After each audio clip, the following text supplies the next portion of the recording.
Good evening, everyone. Ma'am Neha is presently heading public affairs for Huhtamaki India Limited, a billion euro packaging company. In her current role, Neha oversees public affairs and strategic corporate communications. With over 16 years of experience, Neha has an in depth understanding of communication techniques and practices in B2B domain. She previously worked and severally re-owned brands in the B2B space, including Wellspun, Dow Chemicals, Crompton Greaves, and BASF. She has represented India in global conferences for communication practices and has also authored articles and business media spaces. And she is here today to speak to us. So I hand over the session to you, ma'am. And you Yeah, can. thank you so much, Janet, for this lovely introduction, and also very happy to interact with all of you. A very good evening. So today's topic is very different from the typical communication or mass communication topic, and this is about corporate social responsibility. Now we've seen that this term corporate social responsibility, we are hearing it very often, and specifically in today's context, it's more about ESG. It's more about environment, safety, and governance. So exactly when we're talking about changing landscapes, we're actually talking about what was CSR some time back, what happened when CSR actually became a law in practice, and then how is it now followed, or how companies are actually taking this an extra step ahead. So before we begin straight into the conversation, I just to have one question to ask you all. It's a very where I mean there could be different answers to this, but what do you mean by CSR? Ma'am, corporate social responsibility is a responsibility that a corporation or an organization has, that they have to give back to the society as much as they're getting, Right. in revenue or income for their company. So they have to give something back to the society.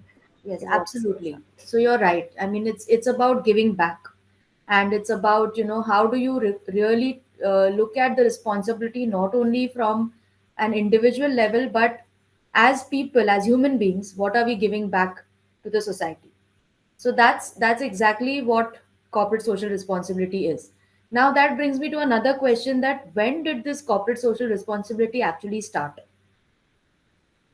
Any guesses in terms of year, in terms of the place, or any other answers? Okay, I'll tell you. So corporate social responsibility actually started centuries ago. It when human beings as a group came together. Of course, they were not corporates, but philanthropy actually started centuries ago. And if you really look at this term CSR, it was coined in the year 1953 in the US. So, in the US, after the World War, when people actually started forming in, large companies, there was a multinational setup, and a lot of global exchanges were happening, not in India, but across the other parts of the globe. That's when, the certain people, stalwarts, or other bureaucrats felt that as a government, also it is important that we are facilitating societal change, but at the same time, as corporates, being people who actually contribute to the economy, how do we really contribute back to the society? And that's where this whole term of CSR started. However, in India, we started this, we called it a law in 2013, with the 2% of profit actually going into CSR activities. So there's a very famous American proverb which says, "We do not inherit the earth from our ancestors, but we borrow it from our children." Okay, so we are looking at our future. We are looking at generation next, and how is this generation going to benefit from the previous generation?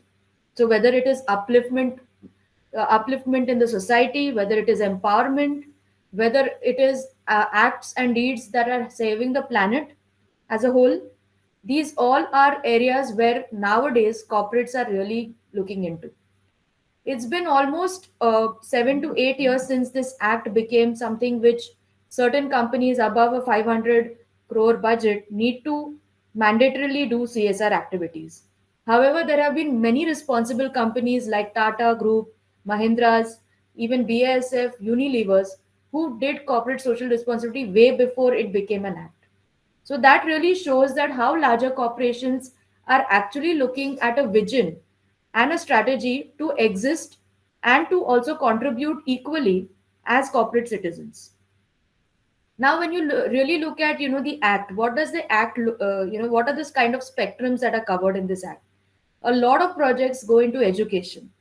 Okay, a lot of projects go into health, and COVID is a big example of that. In the last 2 years, if you really look at the annual reports or the social reports of any of the large companies, you will find that larger funds have been allocated to COVID. Similarly, in the past, there have been a lot of disaster management projects that many companies had undertaken, specifically with floods, famines, and any other war related disasters. So that's been something which as corporates, we have been supporting the government to ensure that these two powerful units are actually contributing back to the society. Now, companies initially, when they started off, even before this norm came into existence, it was pure play philanthropy that they were doing. So they did not have any set budget, neither did they have a kind of a structure in place on how they want to contribute. So this is pre 2013 that I'm talking about. So what companies generally did was wherever they had their manufacturing locations or their offices, they would do small time activities or charity around that place to ensure that they are in the good books of the society around them, and also to look at how this society is going to be useful going forward and uplift them for better development. However, the act after the act came into existence, there came a structure. Companies started looking at how they can scale up and re strategize these. So, for example, having a CSR policy actually sets guidelines on how this can be, what kind of projects can be selected from the plethora of NGOs that have been pitching and proposing so many different kinds of projects. How will it really be effective, and how what kind of budgets need to be allocated? Now that those answers the policy actually those answers the act actually could deliver. So when 2013, when the act actually came into existence, what were the five areas of strategy that generally corporate leaders, like for example Anand Mahindra or Mukesh Ambani or any of the big Indian entrepreneurs, if you look like, because multinationals have a very different way of operating when it comes to CSR. There is an international fund and there is an Indian fund. However, in Indian based organizations, there are trusts which are formed as a separate non-profit organization. So when the act came into existence, there were four areas where typically corporate leaders would make a CSR strategy. Number one was, if we are giving 2% of our profits, what is the kind of impact we are creating? So impact was one area which was thrust upon in making decisions with respect to CSR. Then came the partnerships. What kind of partnerships can we have to ensure that our reach towards the society is larger? So I can give you an example of Dow Chemicals, because I was working there and I was a part of the CSR committee, and I was there in that particular year in 2013. So what we did was we actually partnered with the government's Jaipur Foot, Jaipur Foot initiative. Now, what is Jaipur Foot? It's basically a foot, an artificial foot, which is made out of rubber. It used to be made out of rubber. So people with amputated legs or disabled people, they would have to get this fixed, from government hospitals. Now, how did Dow come into the picture? So Dow actually has a manufacturing of chemicals. Okay, and these chemicals are into various different industries. Now, one of the chemicals that they manufacture is polyurethanes, and polyurethanes is like a lightweight material which can easily replace rubber in terms of its weight. So it was a very lightweight material which Dow actually kind of gave it to the government hospital to make those carvings of the foot. And then there used to be free camps in Airoli which were arranged. So in this way, what happened is we could solve the problem of what the people in the community were facing. We could partner with the government. At the same time, we could actually deliver our solutions to help the disabled. So this was one kind of a partnership that was used, and it was a strategy that the CSR committee followed in order to allocate the project. Similarly, the third area where generally people make those decisions or used to make those decisions were looking at how long term these projects can run. So just starting something, giving 50,000 charity is not going to bring you the kind of impact. How are we really going to help a certain community go on a self-sustainable mode? So then the whole concept of village adoption came into picture. So a lot of companies would adopt tribal areas or villages around their facilities, and ensure that right from educational projects to farming, helping them in farming, to water, to the basic sanitation and hygiene like your Swachh Bharat, building toilets for people. All these kind of projects, what the entire village would need, they would capsule it into phases, and that's how they would make a long term partnership, making an entire village self sustainable, and then exit from there. So that was a third kind of strategy that most of the companies would follow. Coming to the last part, that is the employee engagement. Now that CSR is also used as a way of employee volunteerism as a part of employee engagement. So if as an individual you are not in a capacity to yourself spend the time or the money to help or to do some kind of a philanthropic act or social work as they call it in a very common term, at least through your company you are able to do that. It's basically the strength of many which actually helps the community at large. So what kind of volunteering programs companies would run? For example, during Ganesh Chaturthi, most of our beaches are polluted. You'll find all sorts of garbage on the beach. So garbage cleaning act used to be one of those acts where you would encourage employees as a one day picnic going there just with the objective of cleaning the beaches. So in that you have a dual objective. One is your employees feel proud that they are a part of an organization who cares. As a team they enjoy that day together, and of course at the society is benefiting out of it because you're cleaning that place, and the environment is getting better. So these were typically the four strategies that any company would follow in order to get to a decision as to which CSR projects they should take up, or which cause they should take up. So whether it's a Super Bowl, whether it's an annual financial reports, employee communication, interviews, all big companies are nowadays talking about the different societal challenges that are being faced.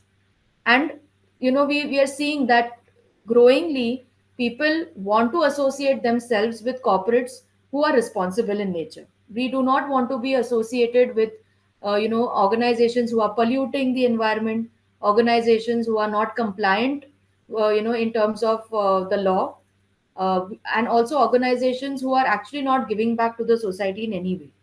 So whether it's the product strategy that it touches life, so having sustainable products, or whether it is actually doing projects and initiatives on ground, it there's a plethora of things that one can do.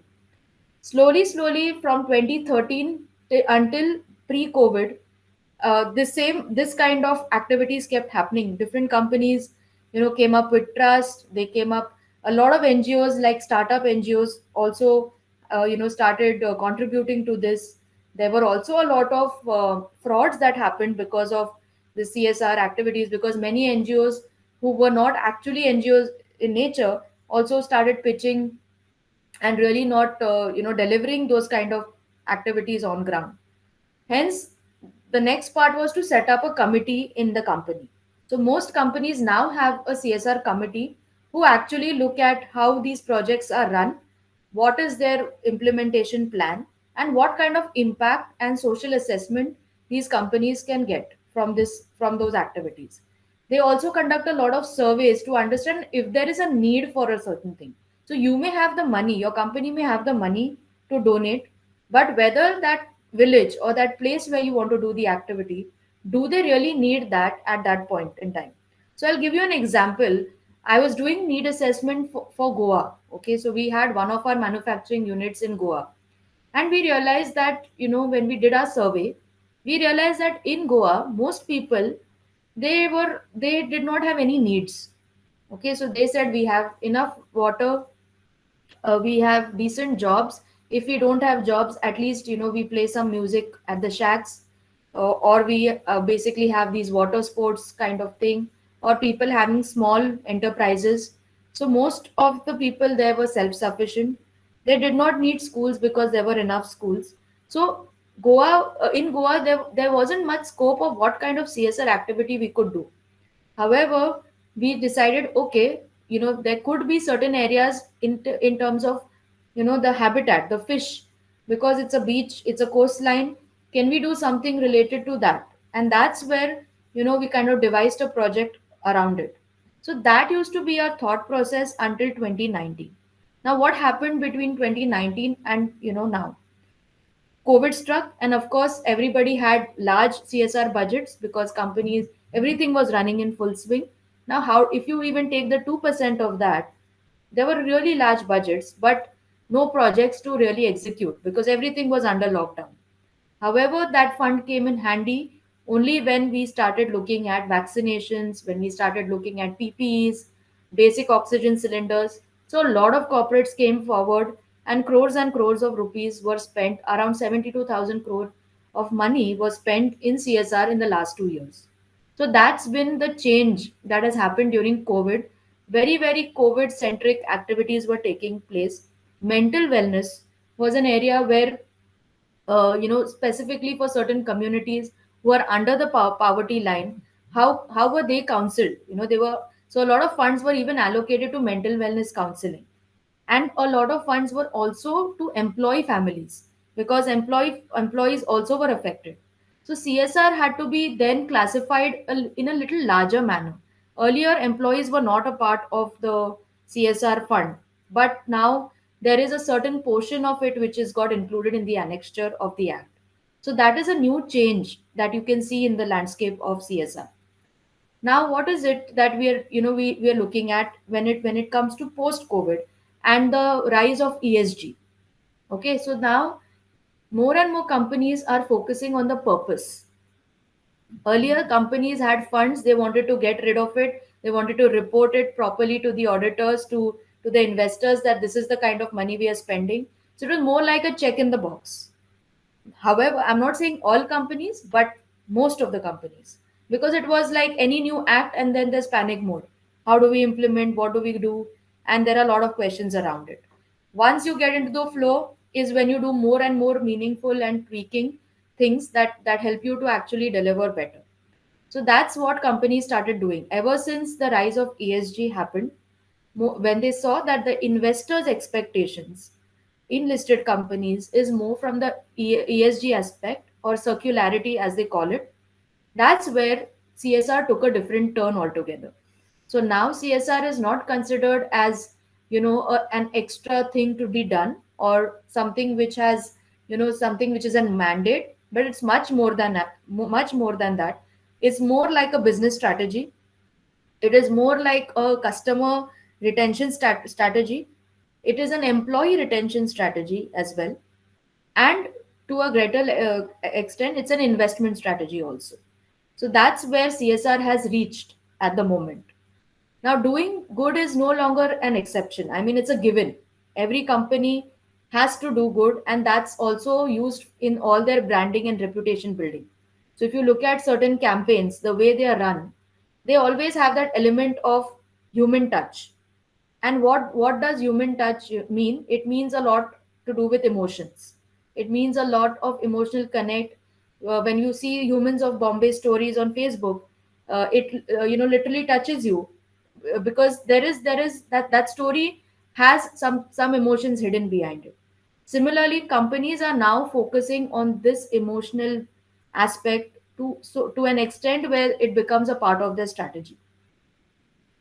Also, companies bring to bear their resources, and they communicate all these activities through their CSR reports. So CSR reports are also becoming mandatory nowadays. Every company is contesting to have the best report, to showcase the best numbers, use those infographics on their website, use it for their branding, have the leaders speak at various forums, and it's become like a reputation building affair for many corporates. So there are some key trends in the last 5 years that we've seen. First one is focusing on purpose. So consumers are making decisions on where to shop, where to buy, where to work, and how to invest. And they are more bothered about this than only the financial performance of the company. So more and more decisions are being made based on the company's values and also the actions that the company is taking to impact the society. So to be authentic, a company's values and societal impact is has to be purpose driven. So when you have the vision, mission of the company, that's what is mattering nowadays for most people. So purpose has become the foundation or the motivation of why a company is actually existing or operating. Okay, so according to the recent Accenture research, 42% of consumers say that they would like to stop using a brand if they disagreed with its words and actions or they have a social issue. Okay, so it really matters because 42% is a large percentage of people who are actually taking decisions in this way. The other area where people now are looking at CSR in a different light is the rise of the investor interest. Okay, so more and more investors, as I said, are looking at the ESG strategy of a company.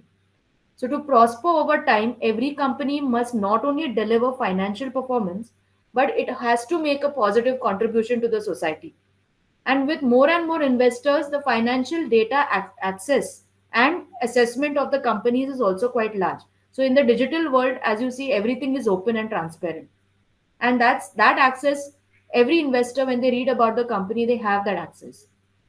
So it's very important that you take care of this chunk of people, because at the end of the day, if you want the companies to run, you also need investors to invest in the company.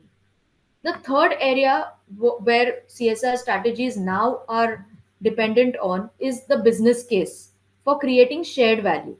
So the concept of shared value actually started in the year 2011, and it continues to be embraced by the business community now. So prior to this, it was basically how do you integrate social and environmental consideration into your core business strategy. And businesses made some money. They gave some away through the traditional philanthropy work. But today it is a part and parcel of the products. So I come from a sustainable packaging company. The kind of products that we actually manufacture are sustainable. What do I mean by sustainable is that they do not harm the environment, but they can be recycled, they can be reused, and they can be also refurbished to make some other products. Okay, so that's the kind of products that we make. Our the kind of customers we have are Unilever.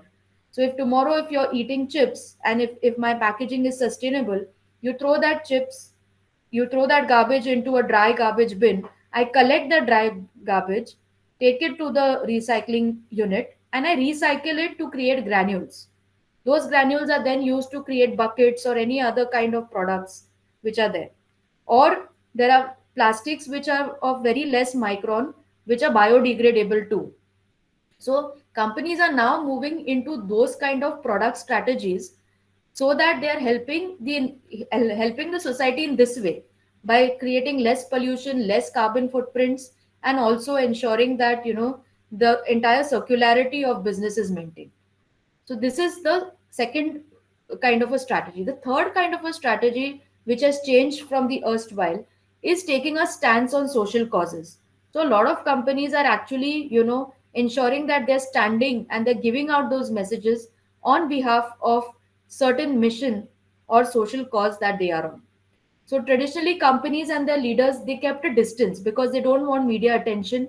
They don't want to get into any controversy by commenting on such things. There are a lot of comments that can even backfire. But in recent years, even stakeholders have come to expect them to have a point of view. So if you talk about women empowerment, today there are so many corporates who come in the forefront to talk about women empowerment. So, for example, Wellspun, the owner of Wellspun is a woman, and she comes out in the media and speaks a lot on how she is going to increase the amount of women employees in the manufacturing unit, which is very in the male dominated manufacturing sector. It's very difficult to have women working in shifts, specifically in night shift, in a manufacturing unit. But that's the kind of She finds that if the woman is allowed to work in different shifts, maybe she is more empowered. She'll be able to contribute back to her family. So those are the kind of issues where leaders are actually taking a stance on. And finally, actually filling the government void. Now corporates are looking at how do they really fill in those gaps. When such Swachh Bharat Abhiyan actually came into existence, so many corporates actually curated their CSR activities and initiatives around Swachh Bharat. So whether it was the river cleaning activity, or whether it was beach cleaning, or whether it was just going on cleanliness drives around India, there were many such initiatives that were taken.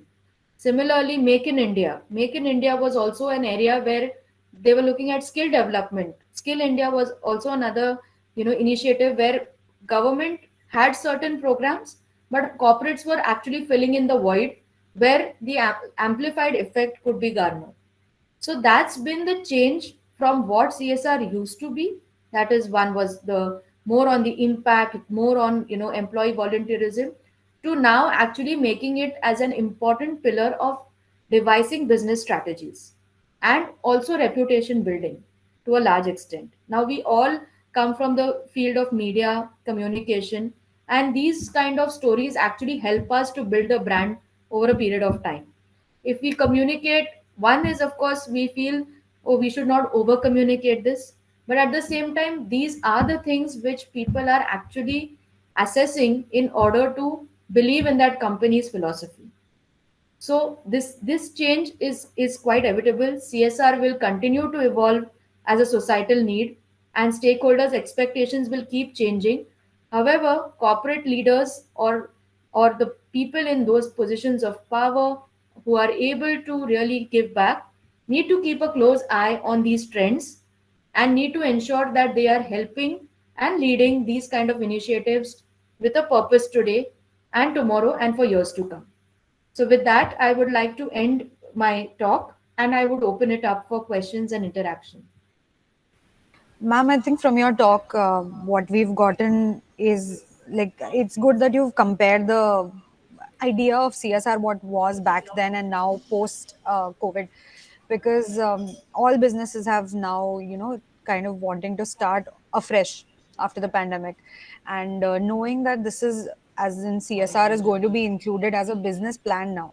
So it's Yes, not just like an add on responsibility that you have to do for the sake of doing it, but right. actually pay attention to the fact that uh, that is as important as gaining revenue for you is. Absolutely. That is what I take back from this talk, ma'am. Right. Thank you so much. I have been an ex-student of MET, so I was in the executive MBA for marketing, Triple M. So I really feel nostalgic to be a part of today's discussion, and I sent this to also the alumni group, and many of them then started chatting out, some memories of those times. So thank you Definitely. once again. All the best, and yes, look forward to more interactions in future. Thank you so much, ma'am. We really hope that we can see you someday on Yeah. campus if Yes, you would come absolutely. down. Absolutely. Thank you so much, Thank ma'am. you. Yeah. Evening. Have a Bye. good evening. Yeah, you too. Bye.